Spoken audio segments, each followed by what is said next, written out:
khairukum li ahlihi, yang paling baik terhadap pasangan hidupnya. Ini yang bicara Nabi. Kita boleh jadi merasa diri kita sudah baik, tapi apa kita betul-betul tahu kita ini sudah baik? Kalau kita mau jadi orang baik, kita harus menggunakan barometernya orang yang sudah baik. Orang yang paling baik di dunia ini dari zaman Adam sampai kiamat nanti adalah Nabi Muhammad SAW.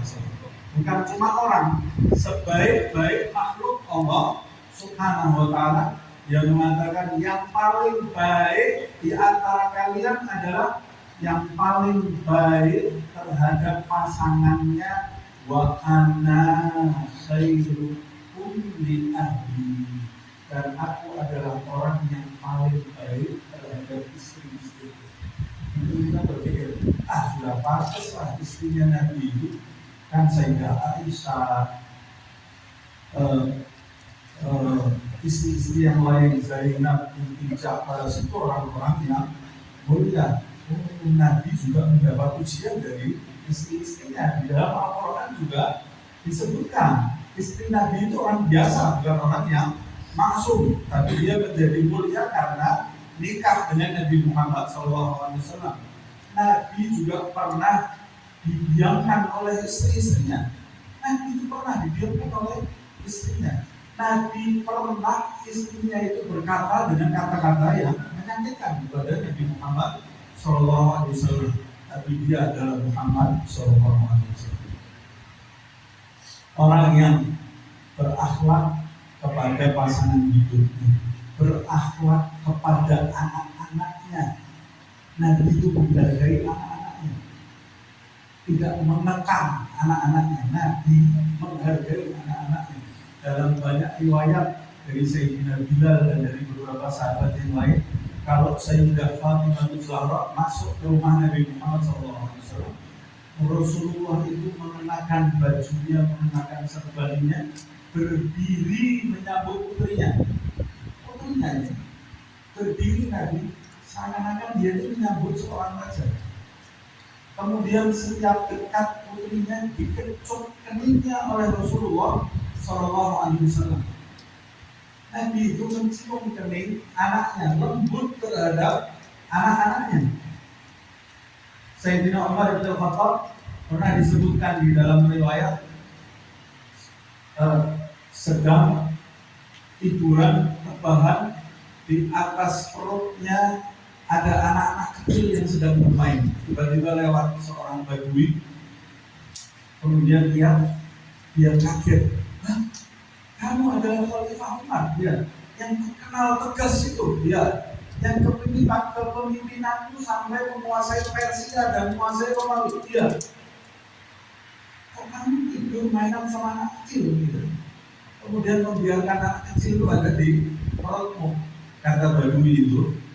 Demi Allah, seumur hidupku aku belum pernah bermain dengan anakku, belum pernah aku cium salah satu anakku. Kalau begitu engkau orang yang keras hatinya, kata Zainal. Itu nasihat supaya dia melembutkan hatinya.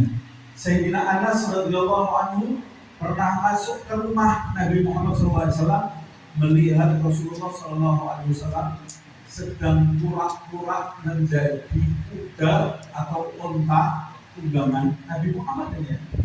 Pura-pura merangkak menjadi tunggangan, ditunggangi oleh dua cucunya Hasan dan Husain. Waktu masuk melihat kejadian itu, takjub Sayyidina Anas sampai keluar dari lisannya, ni'mal mar'u hadhihi, kata Sayyidina Anas, wah ini sebaik-baik tunggangan yang pernah aku lihat seumur hidup. Yang ditunggangi adalah Nabi Muhammad SAW. Kemudian Nabi berhenti menengok ke arah Anas, kemudian ya Anas, wa ni'mal raqib hadza. Hai Anas, dan sebaik-baik penunggang adalah dua anak yang menunggang di atas begini. Dan anak kecil terhadap saudaranya, saya kalau mau bicara bisa panjang sekali. Bahkan terhadap orang asing, bahkan terhadap orang yang bodoh belum mengerti apa-apa. Rahmatnya Nabi sangat besar. Berapa banyak di antara kita menghadapi orang yang belum tahu apa-apa, tidak sabar, segera kita bentak. Padahal dia belum tahu. Dulu kamu juga belum tahu seperti dia. Tidak langsung lahir seperti sekarang ini. Rasulullah ini rahmatnya luar biasa kepada orang-orang yang bodoh, yang belum tahu apa-apa. Pernah suatu ketika Nabi duduk bersama sahabat di Masjid Nabawi, tiba-tiba masuk seorang laki-laki Badui pegunungan yang belum beriman, belum mengenal tata krama. Tapi dari marahnya Badui itu masuk ke masjid ini. Nabi sedang duduk dengan sahabat, tiba-tiba dia buang air kecil di masjid itu di depan Nabi dan para sahabat. Apa yang terjadi kalau di sana sekarang ini? Sahabat itu semua melotot matanya ke arah Badui tadi, sampai Badui itu ketakutan. Dia lihat semua mata memandang ke arah dirinya. Dia tidak tahu kalau itu salah. Ketakutan Badui tadi. Kemudian Nabi mencegah para sahabat, jangan, biarkan pipisnya tuntas terlebih dahulu. Setelah tuntas, kemudian Nabi dan para sahabat mendekat, mau memberitahu adab, baru diberitahu adab. Waktu lihat semua mata melotot ke arah dia, geram atas tindakannya, yang senyum cuma Nabi Muhammad SAW. Ada Badui tadi, aku tahu yang namanya Muhammad adalah Muhammad. Karena yang lain geram wajahnya, cemberut gitu ya.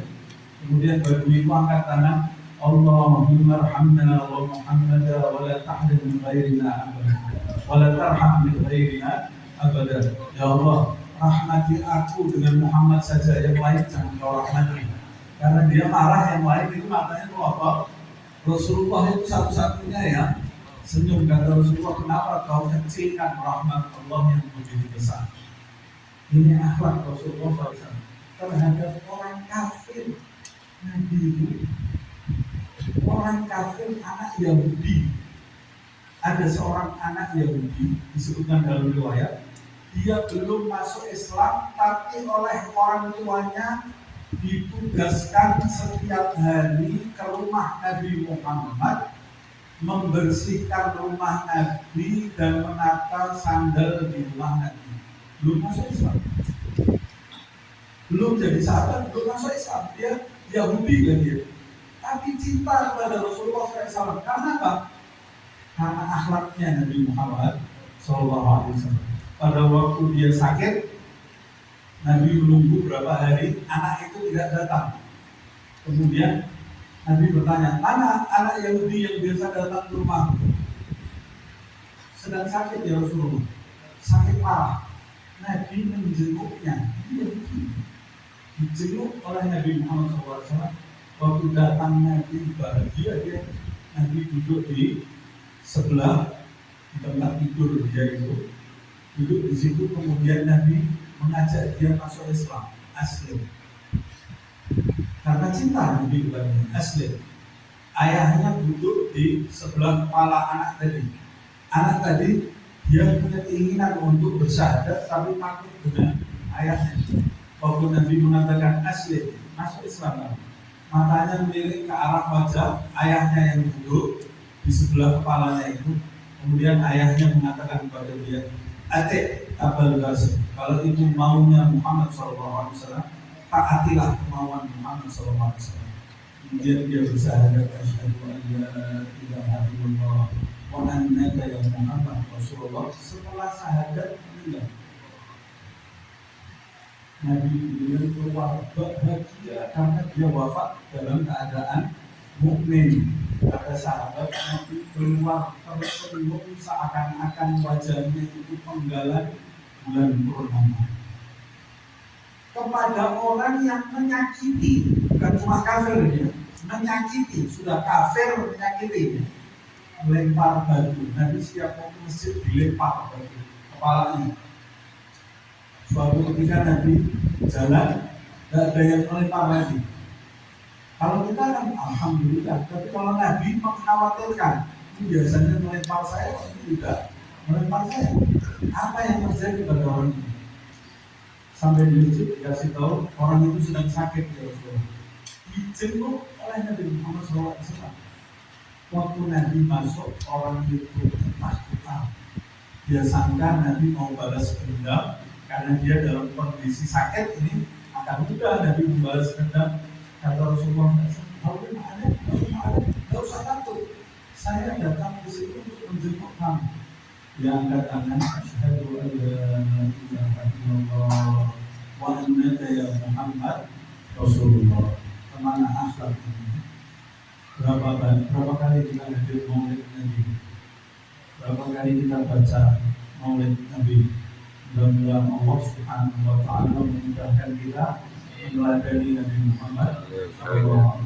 Mudah-mudahan setiap orang di antara kita yang hadir atau yang tidak hadir, seluruh keluarga kita dijadikan oleh Allah Subhanahu wa Ta'ala pencinta Rasulullah Sallallahu Alaihi Wasallam dan dicintai oleh Rasulullah Sallallahu Alaihi Wasallam, dikumpulkan bersama Nabi Muhammad Sallallahu Alaihi Wasallam di alam barzakh nanti sampai hari kebangkitan, sampai di surga Allah Subhanahu wa Ta'ala tanpa didahului hisab, fitnah, siksa dan adab.